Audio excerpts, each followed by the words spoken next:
Yeah, check 1 2, check 1 2. Is this mic on? Is this mic on? Hey, listen, man. It's the one and only trendsetter DJ Sense, and you're listening to CockTales. Dirty discussions with Kiki and Medina Monroe. Yeah.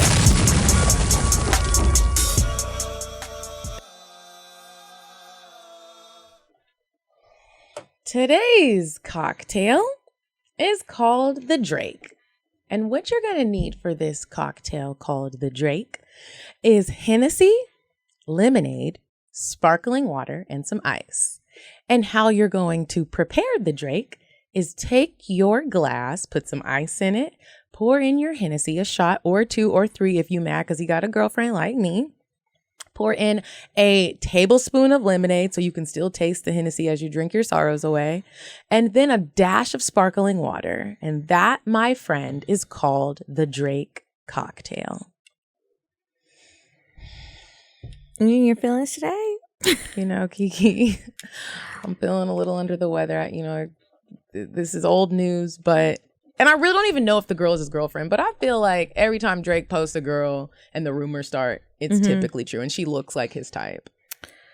Who is the girl? She's a model. I think her name is Imara something. She's cute. And I just feel like this is going to be the woman that he is going to be with. Like, because... Why? Because he got a baby now. And he's all that like... baby all the way over there on the other side of the pond. So I was really sad and distraught when I saw it. It was the first thing I saw on Instagram. I was like, I thought you put it into the universe and it makes its way to you. That's what I thought. Sometimes not. In your case, I guess not. Oh, well, welcome back to Cocktails Dirty Discussions, you guys. How was your past hour? How was what? Your past hour. Oh. Because it hasn't been a week since we recorded. Yeah, we hitting the double up. My past hour was cool. Yeah, I took an Adderall today, so I'm very, I wanted one today, and it did not get delivered. Yeah. And I need it for tomorrow, so. I had to take it. I fresh off the flight from Vegas, straight to work, straight to recording. So I don't do them all the time, but every now and again when I literally need something to hold my body up. Mm-hmm. That's what you do. That's what I do. It's better than cocaine. Well, there is that. How was your last hour? It was all right. I was trying to think of what else I did this weekend that I forgot to tell y'all about. I'm sure it's something. It'll come to me eventually, but I don't know. So, well, this week, we're going to play a game with just us. We don't have a guest. I hope you guys enjoyed last week's episode. But before we play the game, weird sex. So you said a man is not a necessity. A man is a luxury. Like dessert. Yeah. A man is absolutely not a necessity. Did you mean that to sound mean and bitter? Oh, not at all. I adore dessert. I love men. I think men are the coolest. But you don't really need them to live. Weird sex. So this week's weird sex, I would like to highlight the Sex Down South Conference, which is held here in Atlanta every year. It was started by Tia Marie and Miss Marla Stewart. Marla was the sexpert that came on our show a long time ago. Yeah. So she started this conference and it's grown to be a really big thing. The mission of the whole idea of the Sex Down South Conference was born out of a desire to create a space down here in the Southeast, Atlanta specifically, where people could explore sex, talk about it openly, learn a lot of things. Like I've been saying all month, there's so many people who are just so closed off, and sometimes I forget, like when we're talking and we talk about our experiences, or other people who are like into sex, there's so many people who are super vanilla, who have no idea what's out there, or they feel some sort of shame. So when you go to something like this, it's really cool to see. And then also sometimes people think everything is white people shit, and it's not. So don't be afraid to try some things. Don't be afraid to explore some different kinks. Go to some workshops, go to a conference like this. This one, I haven't been myself, but I've heard it's really good. They have tons of photos. And then also for everybody who's always looking for like an in-person event, they are accepting vendors and sponsors and stuff. So check it out, whether you want to attend or you want to work with them or whatever, or just check out Marla and the services that she offers. She teaches a lot of things about sex, how to be really open, how to be sexy, how to say sexy things on the phone, all the stuff that you guys send us advice letters about. She actually has some kind of certification. So and check it out. A great like leeway into, you know how people always ask us how to have a threesome? That's a great start. Go there. Go to the conference. Go to the conference. You might meet some people. Yeah. But yeah, you can check them out at sexdownsouth.com. And I believe that it's usually around Labor Day weekend. So September. So check it out. If y'all go this year, let us know and tell them if you do work with them that we sent them or sent you. And that's it for Weird Sex. If you have somebody that you'd like to recommend for the last episode, email us cocktails@atl@gmail.com, or you can send it directly to me, info@kikisaidso.com. So, okay, game. New game. First date questions. We just came up with this on the spot, y'all. First date questions. Some of mine are mixed with like first date questions, but then some of them are mixed with just like, I just want to know questions. Okay. I was really trying to come up with like first date questions, but honestly, on my real first dates, I can't ask you those questions because a lot of stuff I already know about you because we know each other. But I'm always trying to figure out if they got family issues. Do they hit women? Are you crazy? Have you been diagnosed with something? I mean, that's a lot of what I would like to know besides the little trivial things. But okay. So you want to go first? What is your favorite food? Crawfish, boiled crawfish. It's my favorite. It's seasonal. I am going through withdrawals right now. I want some yesterday. When is They're the so season? Now, the spring. Oh. Like winter and spring, and it'll be over by like, depending on where you are, May to June is kind of the range. Last year I got some 4th of July, and that was kind of stretching it, but it's not a very long season. I tried to eat the crawfish and I can't do it. Like, you can't? Do you eat shrimp? I do eat shrimp, but it's something about the head. Like seeing that little head and the little eyes and people cracking it open and the yellow stuff. It is real. It's like eating a little puppy. I can't do it. What? That's how I feel. Have you never had shrimp with the head on either? Never. Okay. I can't do the head stuff. Okay. What would your dream vacation look like? Oh my God. My dream vacation looks like a surprise ticket is in my account, preferably with my dude or someone that I'm dating. I swear I would like it to be with. And I just open up my inbox. He has already contacted my job and like got the days off for me. This is a dream. Okay. And we're going to the Maldives. Okay. We're going to the Maldives. I really want to go there too. Yep. And he is like, look, we're going to a little secluded island.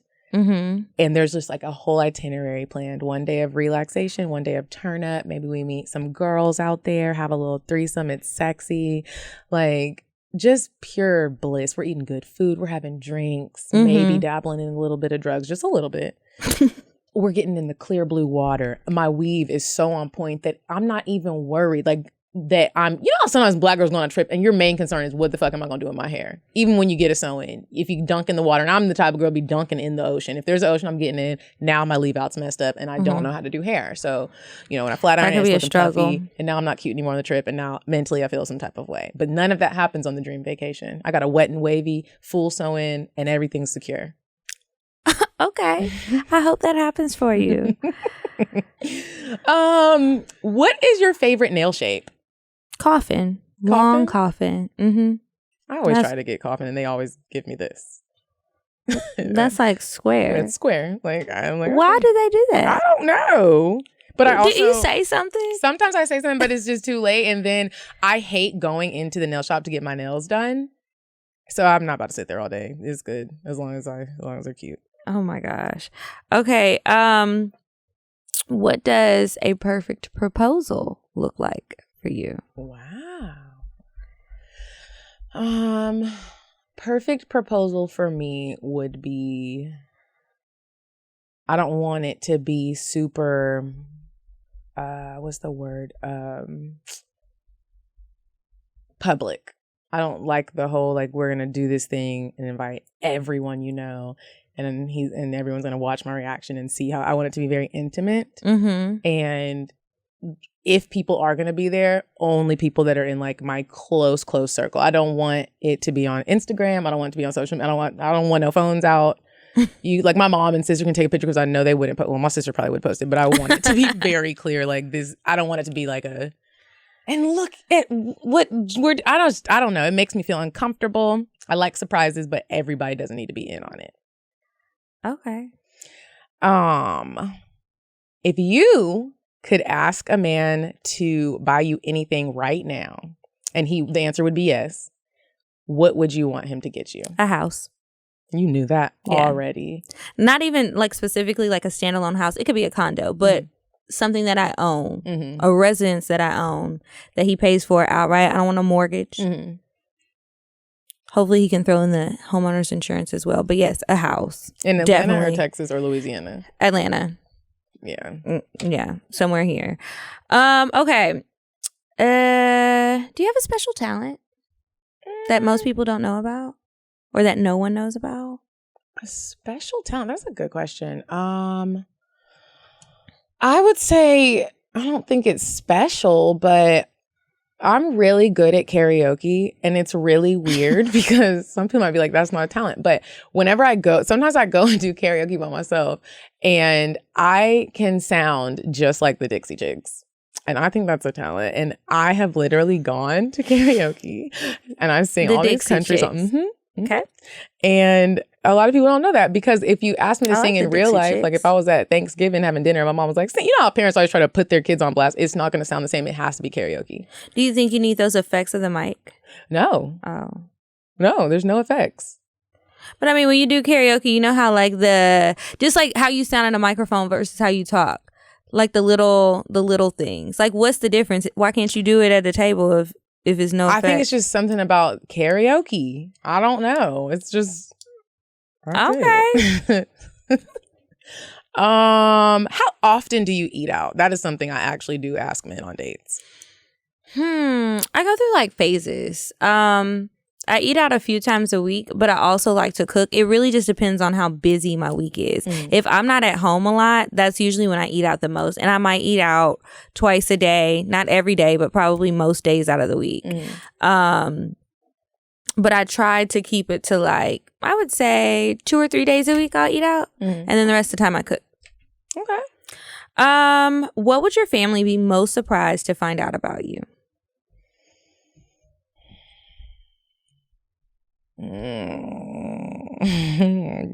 What would they be most surprised to find out about me? That I've had a sugar daddy. Yep. My mom would be like, I thought you really liked him. I'd be like, no, Mom, I just needed my rent paid. Oh my God.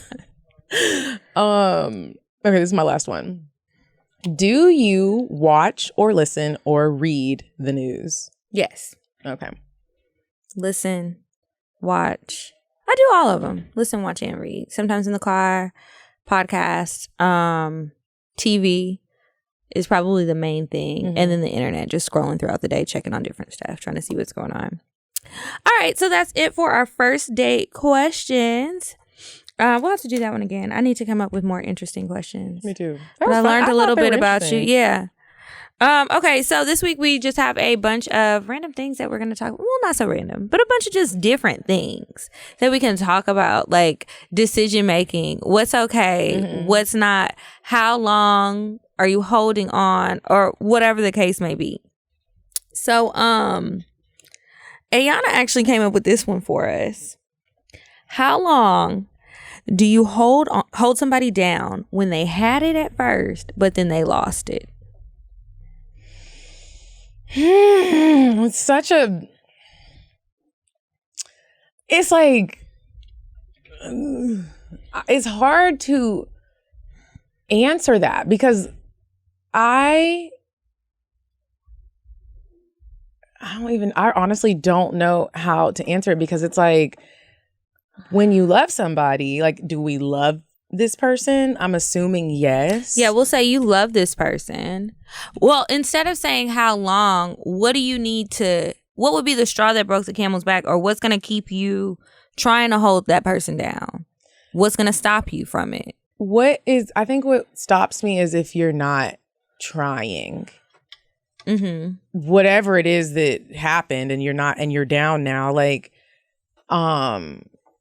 I held Carlos down for a minute and vice versa. We were together for a minute. And honestly, we still be holding each other down. I would never not if he needed something, give it to him. But I also see how hard he works and everything he's given up for what he's trying to make happen in his life. And I believe in that. So while we're not together anymore, and that's not really why we broke up, I think I can hold you down and stay in the relationship as long as you're trying and we're not about to be homeless. Because like I'm not I'm not gonna be homeless. I just don't want to do that part. But then I also don't know if like I meet someone and fall deeply in a love that I've maybe never experienced before.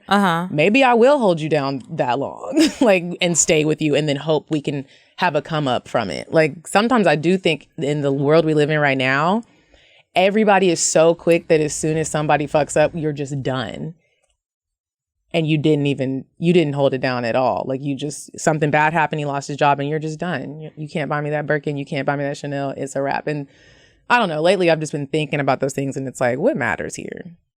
Yeah, I mean, for me, like, yeah, definitely working towards your goals. But sometimes I think that people get so caught up on chasing a dream that they lose sight on reality. And it's like you said, okay, we're not about to be homeless. So chase whatever it is that you want to chase, but you've got to be practical. And if I got to take my ass to work or do all of these things, then you need to find a way to do something too. I can't be with somebody where they're always just chasing something and it's just constantly chasing it. Like, you're an adult. I can help you to the best of my ability. I'm going to be there to encourage you and I'm going to help. But you've also got to have some help for yourself. You got to do something yourself. You can't I cannot imagine just supporting a man financially, because I'm assuming that's what we're talking about, for years. Like 2-3 years, like, even if you believed in what he was trying to make happen. You know how like you hear the stories of like Tyler Perry, he was living in his car. He had to do these things and sacrifice things to get to where he's at now. He can sacrifice to get to where he's at. But again, I have my dreams too. So what makes his dream more important than my dream? If I'm still chasing my dreams and going to work, why can't you do that same thing? That's kind of how I look at it. So it's like, keep chasing it. And especially if I believe in you, yeah, but sometimes you're just not going to be able to have as much fun, or you're not going to be able to take trips and vacations and have as much fun time, or even you're going to have to cut back on some sleep and kind of rearrange your day a little bit. Maybe you're going to have to take a job you really don't want because the hours are flexible, or it pays really well and you don't have to work that often. You know, I just feel like that's how I approach the things when I'm trying to go after something that I want, and I really need that in somebody else. So, you know, try. And if you can afford yourself, sometimes people, it just seems like they try to take this leap of faith and like quit working and they're just going to chase this dream, whether they're single or if they have somebody to hold them down. And it's not like I'm going to totally like distance myself from you, but that's not a good relationship to me. And I feel like it doesn't show good like long-term planning skills. Like, if this was my husband, is he gonna have like a midlife crisis one day and decides he wants this whole new career and he goes off and he starts chasing something else, forgetting about all of the other responsibilities that we have? That would just freak me out. I don't know. So I don't know how long. I could do it for a little bit. I have a question. But what if tables were turned and you were the person that, you know, you're chasing your dreams, life happens, you're every day doing everything in your power, but it's not sticking? Would you be upset if your partner left you, or would you understand? Or what's the dynamics if it was on the other foot? That's kind of hard for me to understand, because I've just never been a person who didn't work while I was chasing my dreams, like whether it was college or whatever else. But if he didn't really believe in it, he felt like it was taking too long and he was just like, I can't watch you do this anymore, I would understand. I mean, especially if I still believe in myself, because everybody's not always going to believe in you. And as long as I believe in myself, I'm going to have to get over it, because I also don't want somebody to stick around who doesn't believe in me, even if it is taking 11 years. I mean, some people, it takes a long time to get to the point that they want to be at. It does. I know in the moment I would be sad. I am an emotional person, and I would be sad because I do look at it like, dang, like when I make it, nigga, don't come running back. Like sometimes I look at situations like that and it's like, And it could Yeah, it happen. can happen either way. And not that anyone is, like that you're staying for the make it, but you are staying for the make it. You want to reap some of those benefits when you held somebody down that long. But if I was trying to chase a dream and my dude was like, I'm done, like I'm not gonna watch this, I would probably have to get a therapist with my broke ass. I would try to figure out how I could go to get a therapist. When people give up on me, that really takes like a toll on my mental and emotional state. It really does. That's something in my life that if I feel like somebody gave up on me, it takes me a minute to like get past that. It hurts my feelings that you don't want to, like go through the down with me, especially when like you look at some of the things when I look at some of the things my parents have overcome. And I always say that I don't really want to be like my mom in a sense where she was taking care of stuff. And I'm like, I'm not doing that shit. But then there are some things where I look at my mom and I'm like, wow, I look at the love they have for each other. I'm like, y'all really did that together when it was rough. And like, y'all were about to be homeless. And my parents ran away and moved to California when they were younger. And it's just some of those things. I do hope that whoever I find a partner in, like we can go through some struggles together. Which is a weird hope, but yeah, just like the love. I hope we can make it through the struggles. Obviously I want to make it through. And sometimes in the society we live in, I feel like it's hard for people to, like, you come to a struggle and everyone's just like, I quit. So, I don't know. Well, okay. How long you staying down when the sex was good and now it's not? Not long. Look, the fuck is going on here? I feel like that's probably your easiest job. Like, it's a lot easier having sex with me than it is dealing with me on a day-to-day basis. If the sex starts lacking, we're going to have a talk about it. I'm not automatically going to be like, okay, I'm cheating on your ass or I'm leaving you or whatever. But I've got to figure out what the fuck is up. And if we can't reach some resolution, then either we need an open relationship or I'm leaving. Or if you beg me to stay, I might stay, but then I'm cheating. And I don't want to be a cheater. I don't either. Not no more. I don't want to do somebody like that. That would hurt me. But it's also like sex, to me, is a part of a relationship, a big part. And just like money, just like personality, just like how you talk to me, just like when we spend time together, when we have sex together, that is very important. And if I'm not getting it, I'm going to have an attitude. It's a trickle-down effect. And then if the shit isn't good, then it's almost just like not getting it. It's a trickle-down effect. And I don't think, anybody who's with me should want those problems because I get grouchy. It's kind of like when I get hungry and you just turn into a little cookie monster. And it's not very pretty. How long are you staying? I'm staying long. I'm not gonna lie. I'm staying. If the sex is bad, and I'm just speaking from experience. Are you going to talk to him about it? I'm gonna talk to him about it, but are you gonna cheat? Both. Yeah, both. And I hope that in the future that just doesn't happen. I'm gonna try as long as I can. I can deal with the rut if we're married. I just naturally feel like relationship sex, unless you're like one of those fit couples where y'all just stay fit and sexy all the time, I think that relationship sex just gets boring. I think it does. What does being a fit couple have to do with it? Whenever I see the fit couples, I feel like they are just smashing all day because y'all both just look fine as fuck. And maybe they faking it for the Instagram accounts, but all the fit couples be like on each other and shit, and then regular couples be like, I'm not even following them on Instagram. I'm not posting no more. Like, you just be upset and bored. Like, but if the sex isn't good and it started off good, I'm not gonna lie, I'm gonna stay for a minute. Like what's a minute? Let's say like we're in it for 4 years. And like the first 2 years, it was really great sex. And the second 2, they're not so good. I'm probably not going to break up with you because of it. But that next round of 2 years, you better pull it back. Yeah. We got to get through this. And we got to start being open and honest with each other. Baby, what do you want? I feel like a lot of people start to want something more and they get nervous to ask the partner because they're shy. They don't know how they're going to react to it. Is it going to cause a fight? Like, this is what I really want to try, but I'm scared to ask him. And sometimes it does cause a fight and people get mad and in their feelings and then it's just like, oh, I was just playing, but you really weren't. Now you got to go play with somebody else. Oh, I really or suffer in silence. I admire those couples, especially married couples who do like have the discussions about what they want early on or middle of their marriage. Like, I think that it's like, Dope. Yeah, the conversations that my little couple friends have about their sex life, I'm just like, wow, I wish, because they're both very open. There's not like some of the stuff that they've told me that they've talked about that they want to try.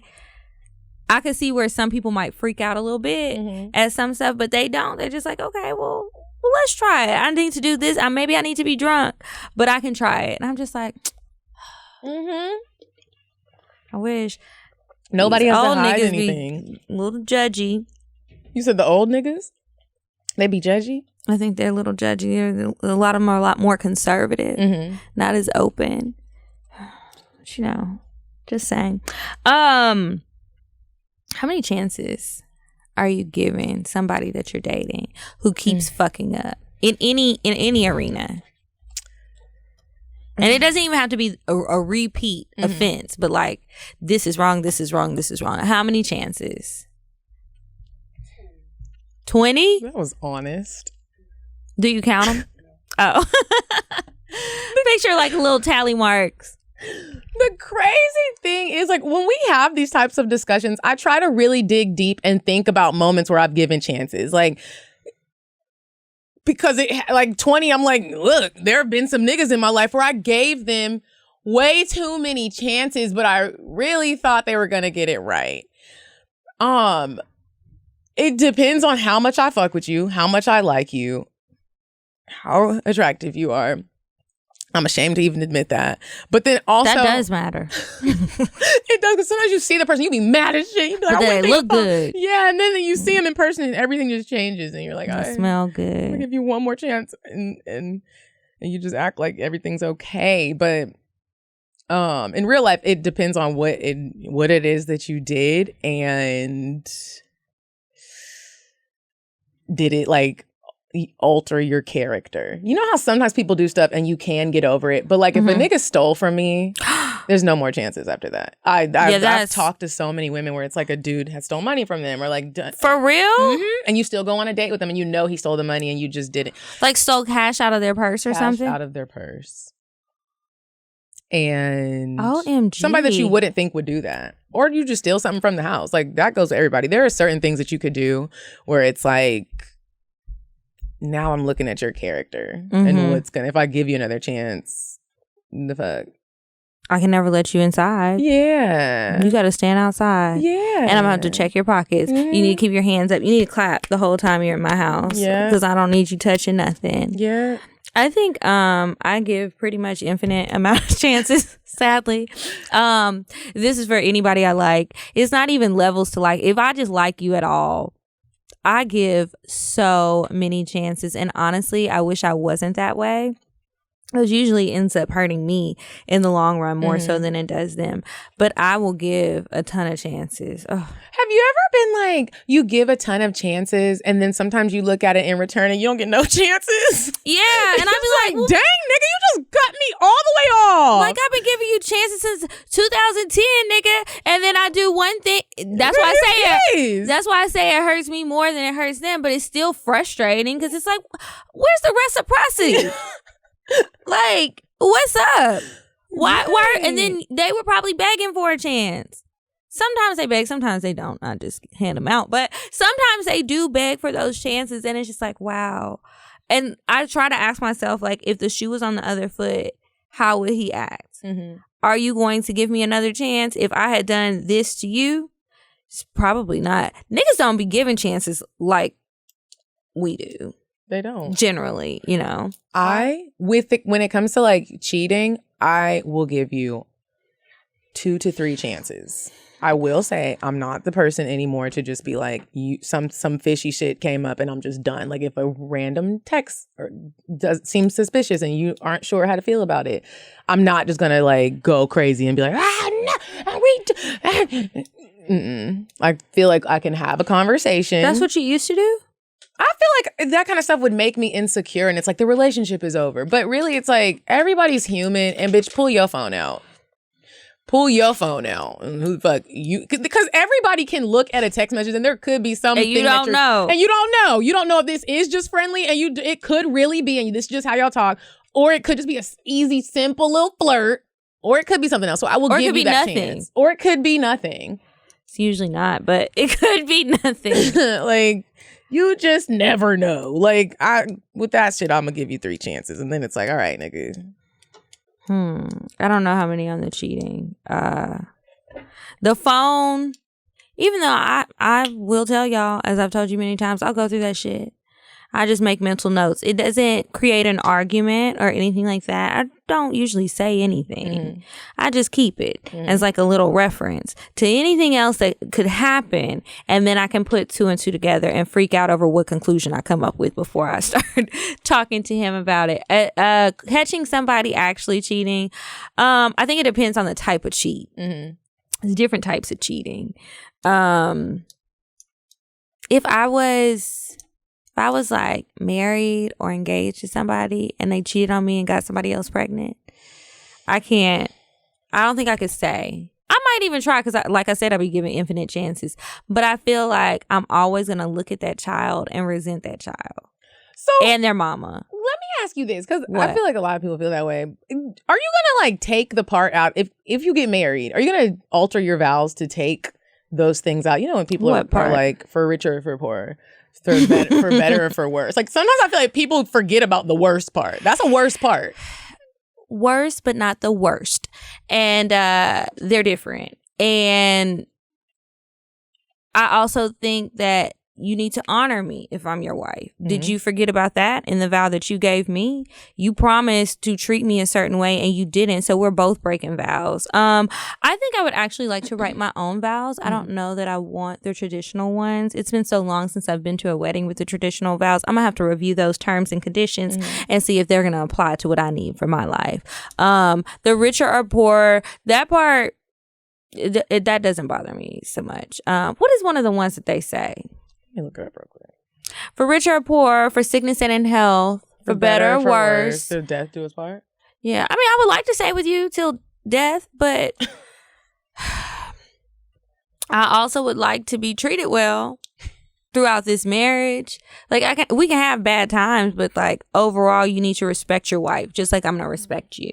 So having a baby with somebody else, if I go out and have a baby, you're going to leave me. You're not going to stay and raise another man's child. And we're married. I really don't think that anybody's going to do that for me. So it's like, who am I? How am I wrong for doing the same thing? No. I wish somebody would come on the show and talk about that. That is just... Staying when their partner got somebody else pregnant. That is so hurtful. It's already... We talking about text messages. That shit is hurtful. Yeah, that's a whole person that you... And then it's like all the things that will run through my head. Like, okay, not only were you having sex with somebody else, that's a lot more than texting them or hanging out with them or on the phone or whatever. You're having sex with them. You're having unprotected sex with them. I'm damn sure you having unprotected sex with me. What if they got something? You don't know who else they're fucking. I know who I'm fucking is you, but I don't know who you're fucking. What if you bring me something back? And you're bringing a whole baby back. You brought a baby back. You could be bringing all kind of extra stuff back that I don't need. Ooh. That's how people end up on Snapped. That is. I'm just saying. When do you forgive? When you decide, okay, you are going to give the second chance. When do you forgive? Are you one of those forgivers where you say you forgive and really you didn't? And everyone knows if you're like that. Like, you know, you say you're over something and you know you're not because you can tell by the way you're acting.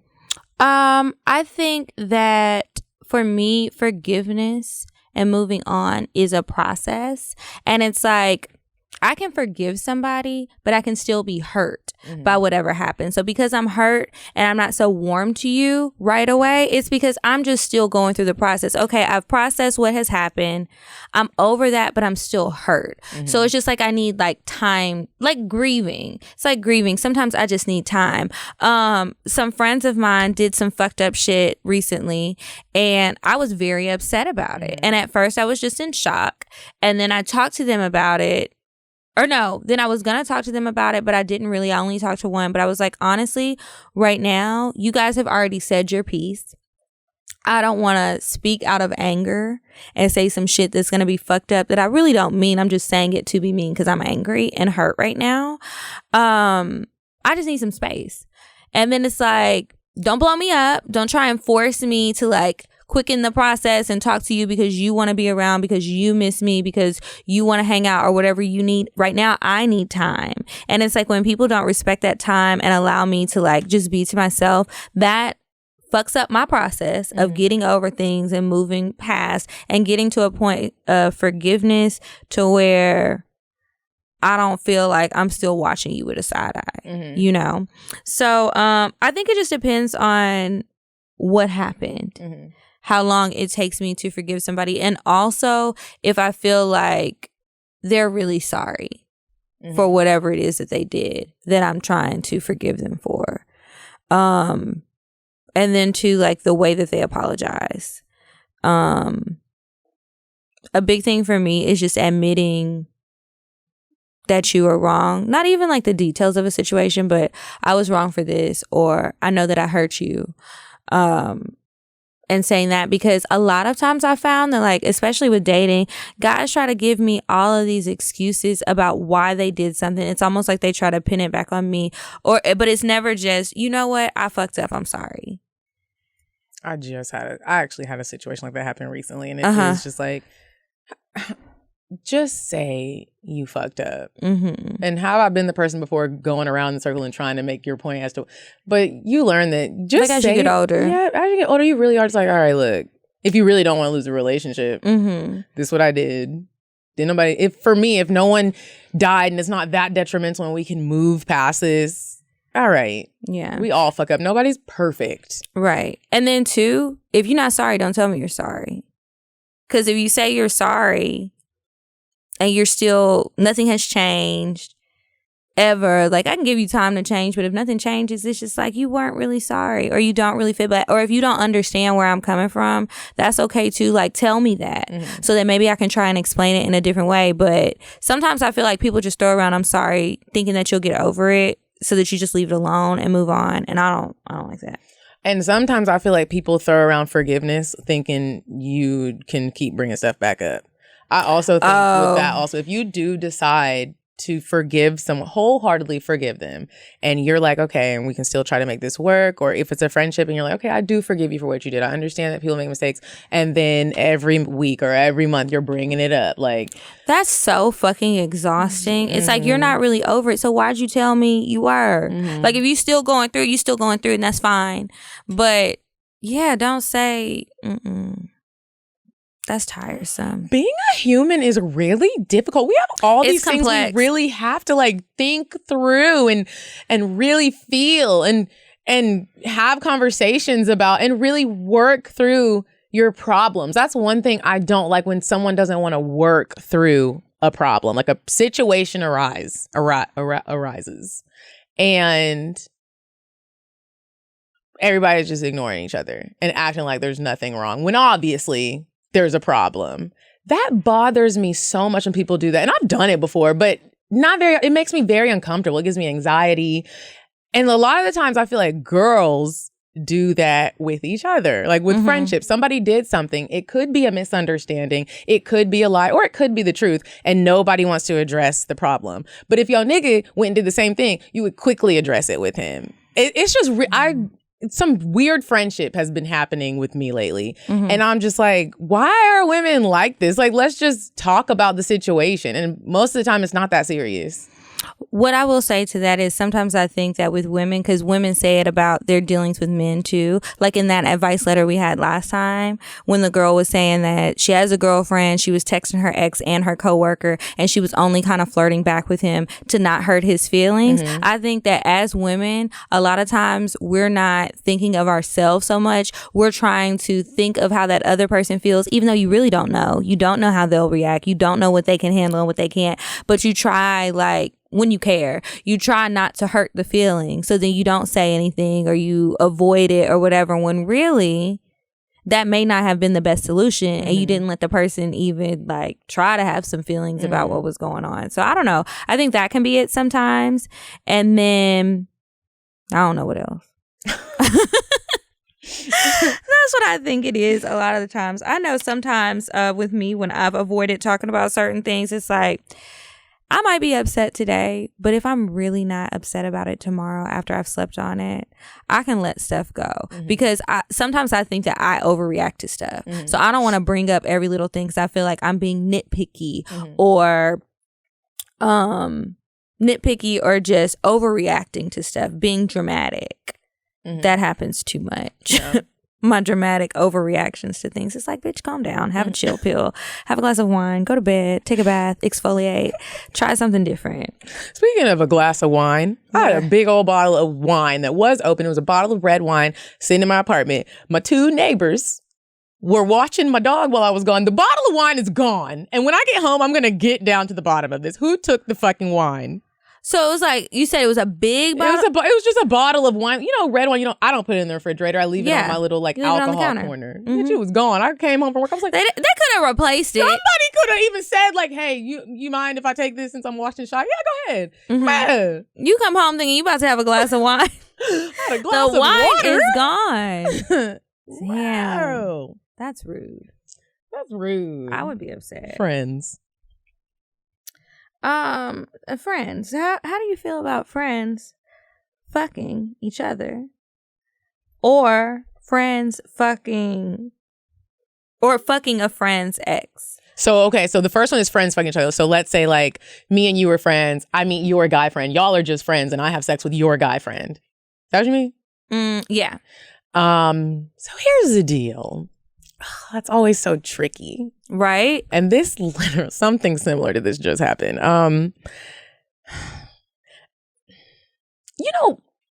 If it's a guy friend, and he meets one of my girlfriends and they have sex, for me, initially, I'm not going to lie, I get mad about those types of things. And I don't know really how to explain why. Sometimes I fear that like, dang, me and this guy friend had such a great relationship and he was my friend. Now we're going to have to start acting different if y'all start fucking with each other from this fuck fest. Does that make sense? Like, if you become his girlfriend, now our relationship is altered. And it sounds really selfish. I'm just being honest. I'll get over it. But it's almost like if, I'm trying to think of like a good friend to use as an example, but I can't really think of one. I get what you mean though, because I don't want them coming to me, talking to me about their stuff, because I'm going to feel conflicted, because if one of you is doing the other one wrong, you're both my friend. And it's like, what am I supposed to do? You're going to expect me to keep your secret, but how can I keep your secret when the secret could go against my other friend? I don't like it. I also don't want you to be telling him all my business. Like, we all know girls be talking to they niggas. And naturally you are like, he not gonna tell nobody. Like, but like if we used to be, it's like one of those things where it's like, oh, you're just like blurring all these lines and I just wish this wouldn't have happened. If it does happen, am I gonna defriend anyone? Probably not. But I'm gonna be annoyed at first. I think it's also gonna just naturally change the dynamic of our friendship. And hopefully, like, y'all treat each other well, and it's just a match made in heaven, and we don't. I'm just worrying for no damn reason. But chances are, it may not happen that way. I just don't like it. I don't like it either, Kiki. If you get cheated on, are you cheating back? Yeah. I am. I hate that I said that. I hope that I could become a better person? Absolutely. Like I just was telling y'all, I'm trying to be like a really good person. But right now, no. Like right now in this moment, if I was dating somebody and he cheated on me, yeah, I'm a cheat back. I used to feel like I wouldn't cheat back. I'm a cheat back. And I might not tell you, but I might get my own secret revenge. I'm not going to tell anybody. I'm not going to tell nobody either. I'll take it to the grave, but yeah, I'm going to get it back. Yeah. And then one day, hopefully no day happens, I'm just gonna snap and then I will tell you. But that'll probably be on the breakup day. Would you ever cheat with your partner's enemy? Am I fucking a drug dealer? Maybe. Because if he a drug dealer and it's his enemy, it might be some bloodshed. I can't have that. But if I am with Johnny from the bank, his enemy might just be the guy who has like a better like his record or something, you know? Nah, probably not the enemy, but somebody. I'd probably Oh, I don't know. I think it really depends on if I care what happens with the relationship or not. If I want it to end or I don't care if it ends and I'm just being petty and I'm just staying in it for some bullshit reason, I'm probably going to try to get somebody close to you. Yeah, I don't know. What about you? Here's the deal. I do not condone cheating with enemies. It happened to me in high school. Remember when I used to date Courtney Lee? He cheated on me with Jaleesa, and she wasn't really my enemy. She just hated me, and so it was such a slap in my face to know that like he was fucking with her. However, if I do decide you got me that match where I'm gonna cheat with your enemy, not only am I gonna cheat with that nigga, I'm gonna marry him. So there's that. All right. Well. Any other questions? Okay, so with that being said, it is time to move it right along to Indecisive Diane. Would you stop thinking about what everyone wants? Stop thinking about what I want, what he wants, what your parents want. What do you want? What do you want? It's not that simple. What do you want? What do you want?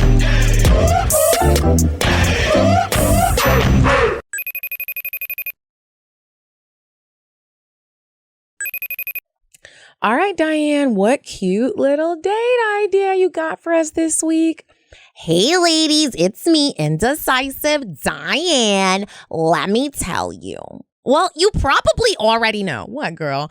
The ladies of CockTales Dirty Discussions are hosting Traffic Kitchen and Cocktails this Sunday, February 23rd. Literally get there, send your email, make your reservations. What's the address? 1100 Crescent Ave, Northeast Atlanta, Georgia, 30309. Go there, party with the ladies, have a little fun, drink some mimosas. Okay, girl, thank you. No problem, ladies. Bye. That's going to be fun. Excuse me. Yes, it is. I went to Traffic one time. I got so fucking drunk. So much fun. I was seeing all these people. Didn't remember. They're telling me on Monday, do you remember seeing me? And I'm like, hell no. You know I don't. But hey, nice to see you. Glad we're both alive and well. I hate when that happens. You'd be like, what did I look like? I don't even ask because I feel like it's probably not good. So I try to leave it alone. I don't know, but it's going to be a good time. Make sure y'all hit up Sue Solo, reach at SueSolo.com to register for the brunch. Because we don't have any room for you guys to sit with us, but we will be there and we'll be taking pictures and singing along and having on fun. Instagram. And y'all remember, it's free to reserve your table. Don't get, nervous by the word reserve. You're just reserving it and tell her how many people you want and the time. And it's going to be fun. It is. Okay, so now let's move on to advice. Remember, if you would like to ask us for our advice on something, don't DM it. Send it in the body of the email, not attachments, but the body of the email to askcocktails@gmail.com. Hey, y'all. I absolutely love your show. I've been listening since right before Christmas, and I just love that I can relate to the sex you guys talk about. So, my problem, girl, I've been having amazing sex with this guy. That's a cocktail for another day. We just started dating. I got mad at him and cut him off, and then we gave it another try, and my goodness, I do not regret it. But now we're back to square one, and he doesn't want a relationship right now all of a sudden, but wants me around still until he's ready. Bullshit. When he's around, I'm all his, but when he's not, I'm ready for his replacement, but I'm not missing out on that good dick. So as soon as I made that decision, a couple asked me to have a threesome with him. Now listen, I've always wanted a threesome, just not in my relationship. So I'm considering it. However, I kind of want to ask him to join because I know his nasty ass would do it. And I want them to watch. I want them to watch us after we watch them. How do I ask him and them to do that? And if I decide to do that without him, I'm nervous as hell because I don't want to get nervous and give bad sex. So I recently had a friend of mine. The friend is the girl and she's married, and I was very shocked. But she hit me up. She did it in a text message. She didn't even call. Like, she sent me a very detailed text message about what her and her husband were wanting to do and would I do it with them. And what did you say? I wasn't offended. I told her my policy is I don't really do stuff like that with friends because of all the bad things that could happen. And then, she asked me like, well, what do you mean like bad things? Like, I always go to the worst possible scenario at first. Like, the worst is I could get pregnant by your husband or your boyfriend, and I wouldn't want to do that with a friend. And it could happen. Like, it's not like maybe it doesn't happen a lot, but a condom could break if we use one. Mm-hmm. Like, it's just a lot of things. You can get pregnant from pre-cum. Like, it's just like so much that could happen that I'm not willing to like risk with the friendship. However, we haven't deaded. The situation is not dead. Like, so, we said we would go to dinner and talk about it, and that's kind of how we left it. But that's my take. But I think you should just really ask him. Yeah, I mean, asking us isn't really going to help because we don't know him. We don't know how he is or whatever. You know this person. So just ask him. And I mean, right now it's a no because you haven't asked. So you just gonna have to go for it. Mm-hmm. Go after what you want, girl. Go after what you want, girl. And you might be surprised at what his answer is. He might be like, dang, I've been waiting to ask you something like this. Just ask him. Oh, well. I'm overlooking for advice. We had one this week, and that's just going to be that on that. I can't find another one that's short enough. We'll save these for another week, unless you have a short one. Sorry, y'all. We tired. I'm tired. Oh, girl. So loud. Sorry. Here. I forgot that. Ever. Okay, so now moving right along to CockTales.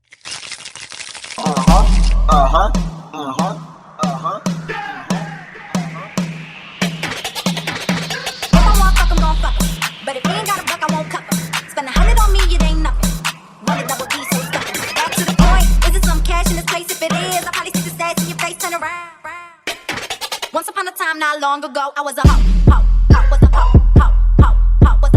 Remember to send in your cocktails to cocktails.atl@gmail.com if you have something that you would like to share with us. It could be good. It could be nasty, embarrassing, funny, romantic, whatever you got. Just make it good. I don't think the people want just regular life updates like they do from us. So make it juicy some kind of way. Please, please, please. Okay. Do you have a cocktail? Did you make one in Vegas? No. Oh.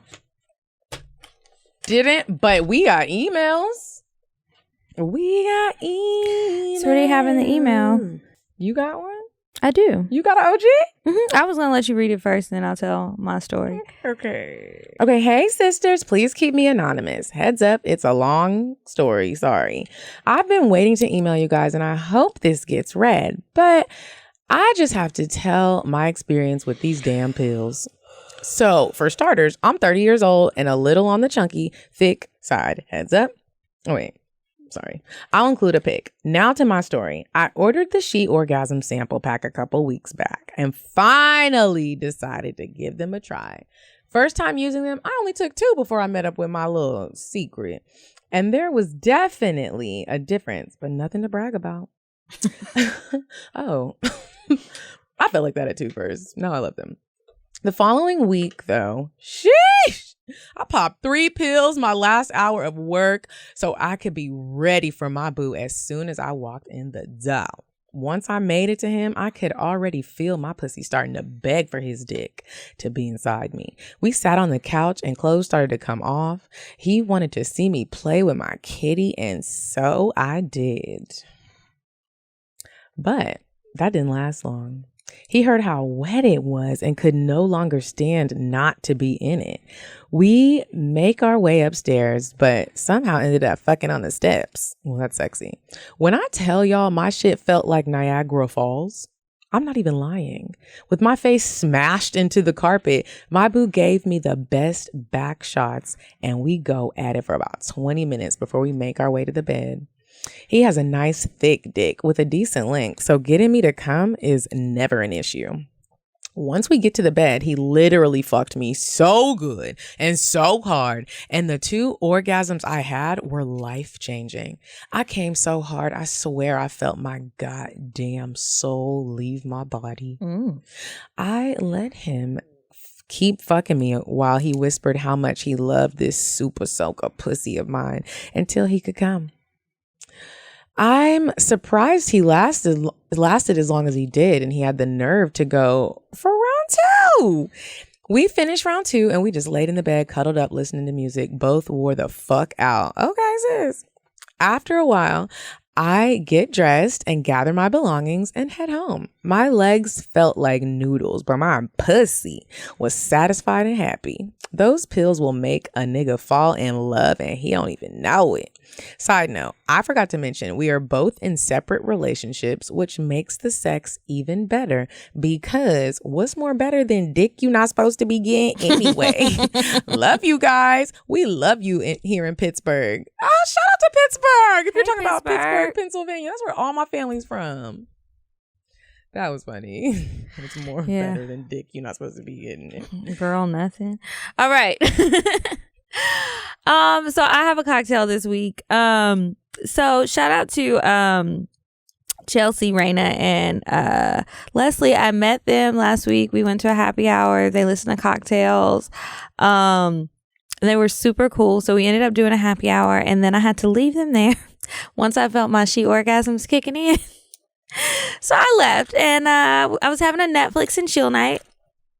And when I got there, I still had some editing to do. And I was like, these people are going to be so mad if this episode is late. So I'm literally like pussy throbbing, trying to get the episode uploaded and just set it up so I can put it up just so like my computer can sit and like do its process. I was done editing, whatever. So he's like, you want to take a shower or a bath?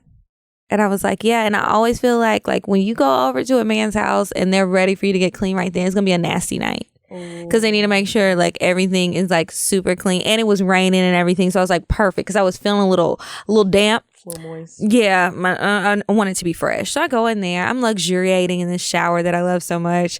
Oiling myself up. I come out. And I guess he's in a good mood that day because he done laid out all my toiletries for me. It's feeling very comfortable. I was like, now let me not fuck around and fall asleep. Glad I didn't choose a bubble bath. Anyway, so we're in the living room. We're watching a movie. And he starts rubbing my feet. Now, I typically am not a foot rub kind of girl. I get a little self-conscious about my feet. But I was just like, whatever. So he's rubbing my feet. Moves up to a little thigh rub. Moves up to a little pussy massage. And I don't know if it's because we also smoked a little bit of weed.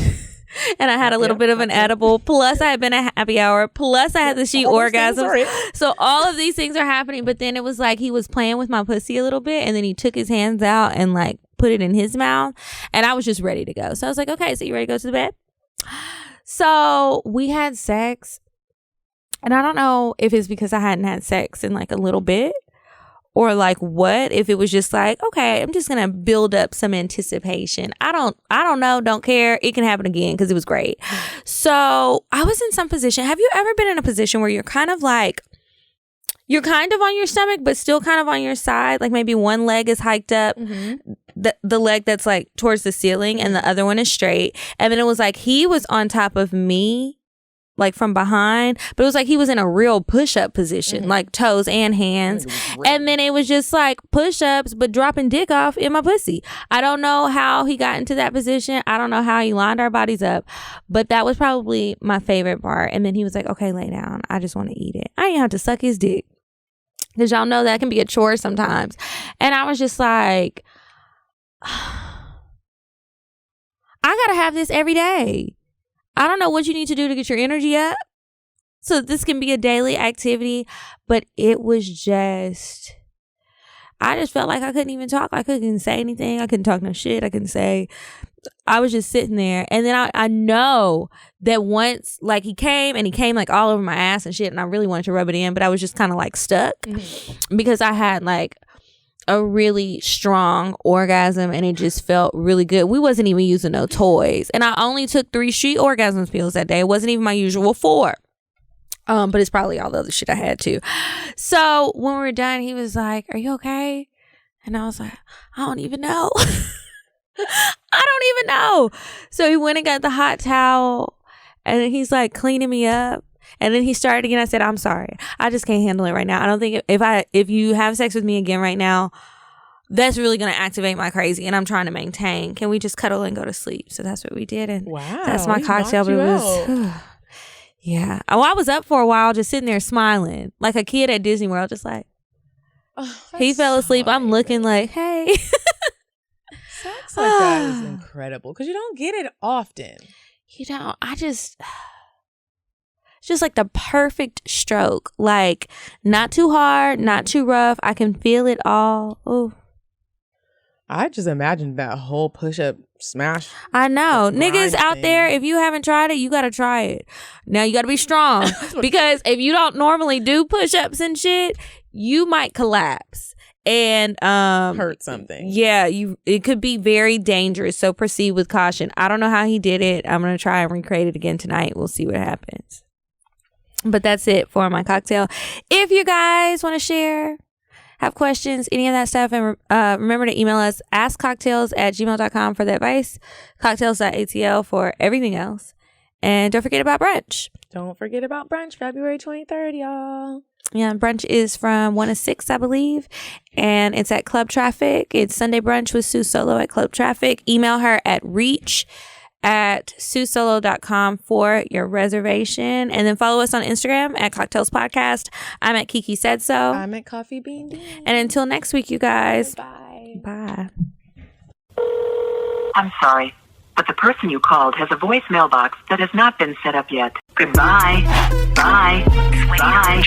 Bye. Bye. Bye. Bye. Bye. Goodbye.